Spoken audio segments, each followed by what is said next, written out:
Salutations to our fine podcast audience. Welcome to 3 Ps and a Podcast, episode 250. We made it. Nice round number. It is. Which one? 3, 2, or 5, 0. A lot of People like it when we get to the round numbers because I guess they're numerologists. And speaking of numerology, we're going to talk about one of those issues. No, we're not. We're not going to talk about numerology, I hope. No, we are going to talk about... We need to stop talking about it because someone's going to send a question in and then we're going to have to answer some numerology question. We'll make fun You know who was really into numerology? Who? Elvis. Really? Oh, yeah, I did know. Oh, yeah. In addition to peanut butter and banana sandwich. Well, And Quaaludes. and lots of drugs. His favorite thing about the peanut butter and jelly sandwich is when you just shove some Quaaludes into it. And just get that in there to me, too. Well, we are not numerologists, but today's question... Stop. Stop. Don't take Quail. No. Ed, stop it. Gosh, we're gonna really piss off all of the Elvis fans. We got tons of them. Well, that's good because every 10 seconds they're dying. That's the only people left to be good. Calm down, Grandma. I was going to say, we lost another Elvis fan. Oh my goodness. We have a When question. did Elvis die? He- 70 something? I was a kid. I was a freshman in college. Oh, so 80 something. Yeah. Okay. Was it 80? No, 77. I was a Oh, freshman in college. I was a thought you freshman said- in college. I was like 3 or 4 years old. Okay, there you go. Good for you. Yep, in August. It happened in August. There you I go. had just started. Where were you, Ed? I was in a bar. Look! Elvis is No, dead. there was no TV in the bar. Not No. How did you find 1977. out? Oh my gosh! How People did you people find told us it was on the radio. People would come on in. the radio. Yeah, people would come in. All right. There's no TV in the bar at night. I mean, A the newspaper boy bars ran in and said, extra, Let's just extra. be really clear. The bars in Mississippi that I went, they're concrete block buildings. There's no windows. You know? Oh, I would so much rather talk about that than the question, but we got to get to the We gotta get question. to something else. I'm not even going to prep this because I hope we cut that whole first part. Ed, I told Ed what the question was about. He made a face. He's not excited. It was about this face. question. No, it wasn't. It was the opposite of that face, if there is one. I'm just going to read it. Here it is. This could get us in some hot water. What significance does the nation of Israel have today? I know it was the nation God used as his original covenant with Abraham, and I have been told it's referenced in Revelation as the site of the New Jerusalem when Christ returns. But is it still God's chosen nation that should be revered and supported more than others? And is it a crucial location for the end time? There's a lot in that There's a question. lot in there. So Let's I can say the one part I do agree with is it said something about how it was God's chosen nation. That was for going to be my Abraham. whole answer to the whole question. Really? Okay. So in God's original covenant with Abraham, That was the nation God used in his original covenant with Abraham. yes, that part is true. That part is That true. is true. And I guess the rest is just a question. So what significance does the nation of Israel have today? But I'm guessing they mean particularly Has a lot- God's plan for the world. Certainly, if you live in the United States, it has a huge significance. Yeah. And We run after it all the time. Mhm. And I'd say if you live in Israel, I'm sure it's very significant Very to sig- you. Or in or- the surrounding nations. Or, in the West Bank, boy, That's big in significance. big or- significance there. So, but if the question is in terms, it seems like they're asking in terms of, they said crucial to God. Crucial location for the end time. So, with this understanding, so I'm just going to tell you my understanding of where this all came about. The current thought that goes into this question, and I'm going to try to be as non-snarky as possible. That'd be good. Good luck. Okay. It all comes out of this thing of pre-tribulational, dispensationalism, which is less than 200 years old. It's basically that theology seems to hold that for most of the history of humanity, even though the Bible says we should be on the watch any moment for Jesus, it was not possible for Jesus to come back because there was no nation of Israel. No. Right. And that we were waiting for a group of people who were secular Jews, most of them not religious, Mhm. to rebel against the British government Mhm. and to take over a piece of land, and that was the way finally that it would come about. That became popularized by a guy named Hal Lindsey, who wrote a book that was a bestseller for years. He recently He passed, just died. passed Like away. just a few weeks ago. Almost everything in his book has been debunked before he was died. Yep. He still held on to it when he died, even though, I mean, every date, everything he said would happen did not happen. Nope. Mhm. And yet it is still the most popular part of some, not all evangelicals, certainly not me, that think it is biblical. I would love to hear whoever said that there's a verse in Revelation that says I that was thinking Jesus' the same- second coming has to happen. I was The thinking the New same thing. I'd like Jerusalem us to- must take place in Jerusalem. Charlie, can you Google that for us and then tell us what the verses? I probably am misinterpreting. Maybe I've been wrong. Yeah, maybe I've overlooked it, but there is a part where it says the New Jerusalem, but that's not a Yeah, but- specific location. No, Because it's one, it's new, and New England is not in England. But I mean, seriously, You're right. But by the name of South the Dakota by far is not south. It's north. no, but I just mean by its nature, even saying it's a New Jerusalem, and the fact that it's coming out of the heavens. Yeah. All of that is one, either there is a floating city that is going to come down at some point, or that already is a metaphorical language that's being used.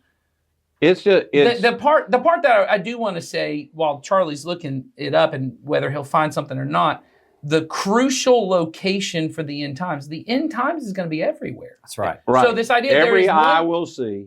Yeah, that there's going to be a location that particular piece of land is going to somehow either begin or I don't know, somehow maybe, I guess end is another way to say it, would end this era, that once something crucial happens in that particular geography, then that triggers something that's going to happen. Charlie's got to look on his face. I would just say that doesn't make sense. Read Revelation 21:2.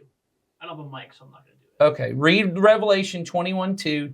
He's going to look that up. So let me finish my thought on the other thing while Jason's looking that up. Well, we should read this Bible verse first, Jay, before you say something you'll be embarrassed by. Well, I'm embarrassed by lots of things, even when I read the Bible. But you got it now. So Revelation 21. Then I saw a new heaven and new earth, for the old heaven and the old earth had disappeared, and the sea was also gone. And I saw the holy city, the new Jerusalem, coming down from God out of heaven like a bride beautifully dressed for her husband. I heard a loud shout from the throne saying, "Look, God's home is now among his people. He will live with them, and they will be his people. God himself will be with them. He'll wipe every tear from their eyes. There will be no more death, sorrow, crying, or pain. All these things are gone forever." So that None of that says that can't be the verse they're referring to. Because that has nothing to do with a particular city nor location. because, and maybe this is important now that we're saying it, and I was thinking just I just want to As say I for was- the question, we're not saying that's the verse you're referring to No, because no. you were vague. We're trying to figure it out. well, and to be clear, the person said, I heard there's something in Revelation, so they may not even know That's what right. that they've heard other people say. I'll say this to help understand, and I know I made the joke about New England and England, but when the idea of Jerusalem is bigger than a physical location in the narrative and the theme structure of the Bible. Mhm. Sometimes you hear it referred to as Zion, or there is a Mount Zion, but then even the city of Jerusalem because it's placed there. There's this idea in the concept of, especially once the people of Israel make it to the Promised Land, that there's the city of God, and it's Jerusalem, which is the capital of Israel at the time. But if you read the Psalms, the way they talk about Jerusalem is not accurate to the actual physical location of Jerusalem, because they talk about it being high in elevation. But the mountain, which might better be said hill, Yeah. that Jerusalem rests upon is not even the tallest mountain around that area. In fact, Not from- the highest one in Israel. no, that's what I'm saying. But I mean, even from Jerusalem, you can see bigger mountains around Right. you. The idea of that is a metaphor to people in ancient times thought of gods as resting on mountains. So you can think of like the Greek gods being on Mount Olympus. It's right? why sometimes in the Bible, when it talks about tearing down false idols, it said they tore down the high places. Right. They often put idols and that on high places. So this metaphor of Jerusalem is the meeting place of God and his people. And when the nation of Israel, going back to the first part of in the old covenant with Abraham, the idea was that God's presence rested in Jerusalem, rested in this physical location. It literally in the temple in Jerusalem. Sure, right. And so your geographic proximity to that was part of your proximity to God.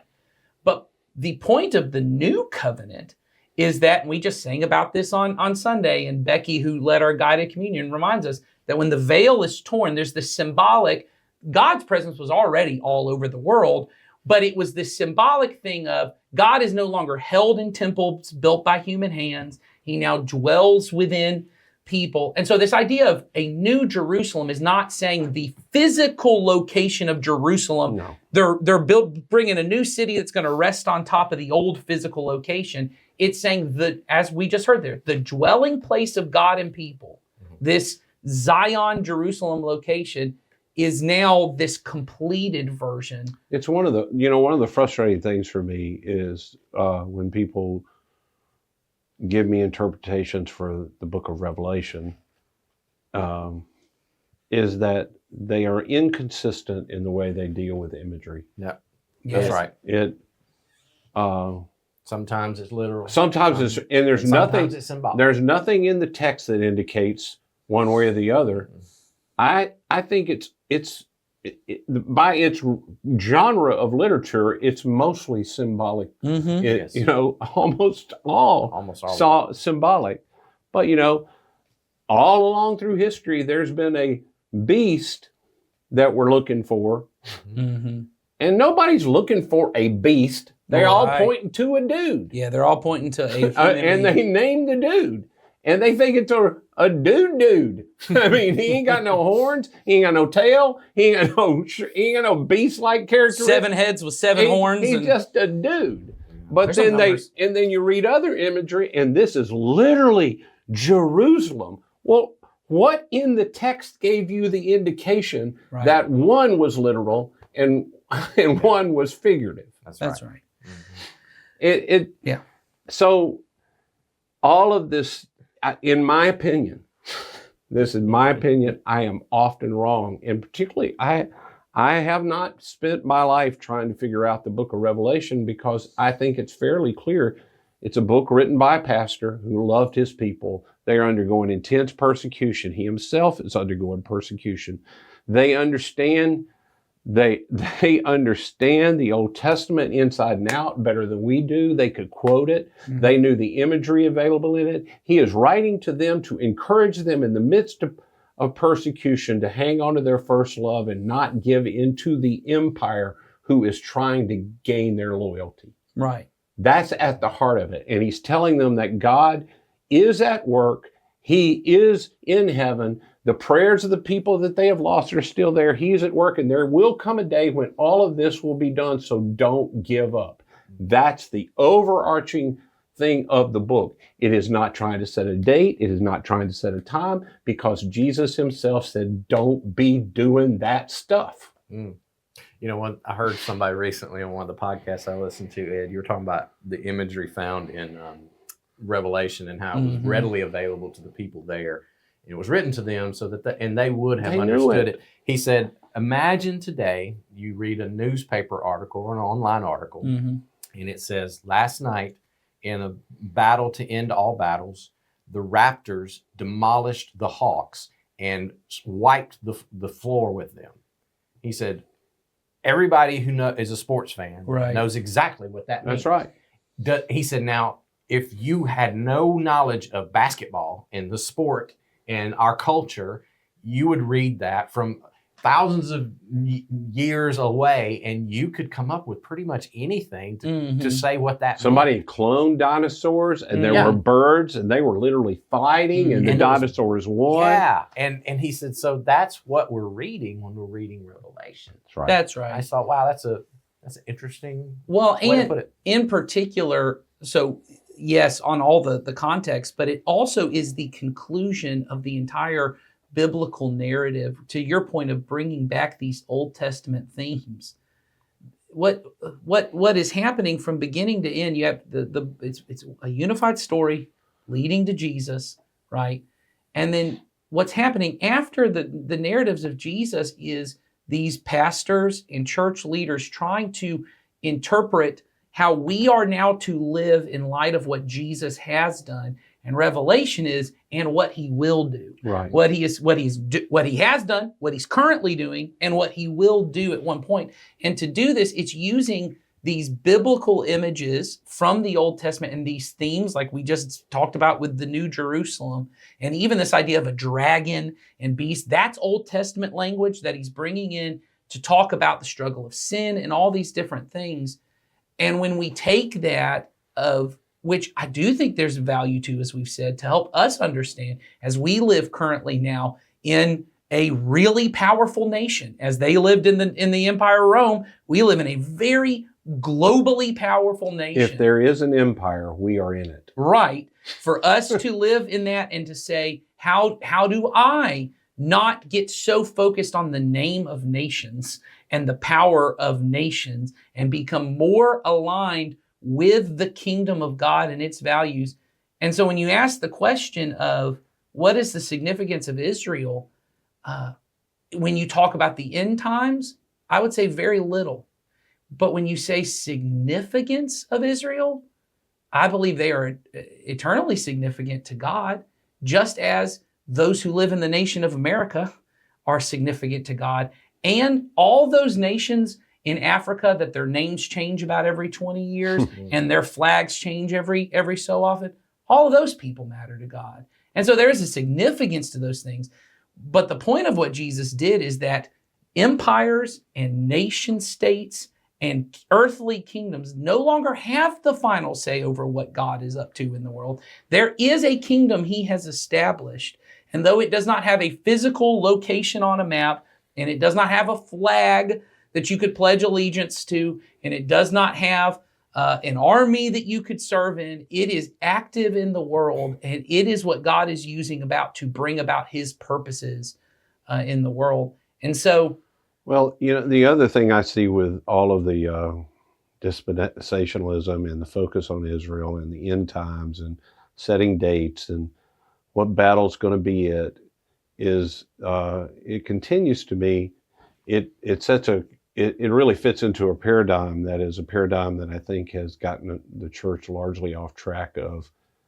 So you take one or two views, hey, Jesus is coming back and you better decide to go to heaven. And so the whole thing is getting people to make some kind of confession based on the fear that I'm not going to be prepared when Jesus comes back, which is not at all the way Jesus talked about his return.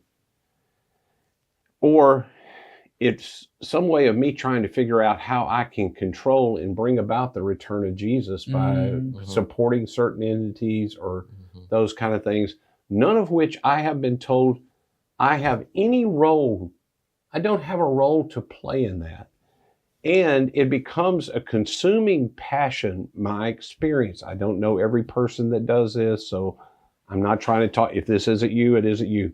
People I have known personally, it becomes a consuming passion that it is their focus of their life with Christ and other people. And they're either talking to people who they don't see as Christians, that you're missing out. They're focused on how they can support this thing to make Jesus come back. And they ignore the plain commands of God about what I am to be doing in my day-to-day life, which is, what is God doing in my place with the people around me? Who am I meant to touch and live? God determines the times and places. I was not born in Israel. right. I have a certain time and place that God decided this is where you will be on the planet. These are the people who are around you. And talking to them about Israel and God's plan about that is not the most effective thing I can do to love them in the way that Jesus would want me to. And I know for sure that is my most important command.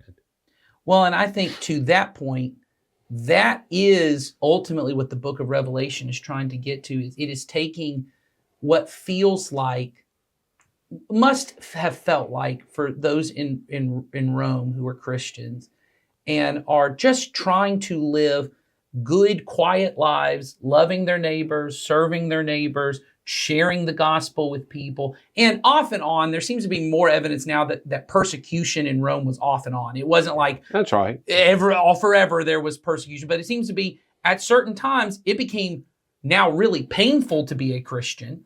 And that certainly that fear was always on the horizon of what if it becomes painful again.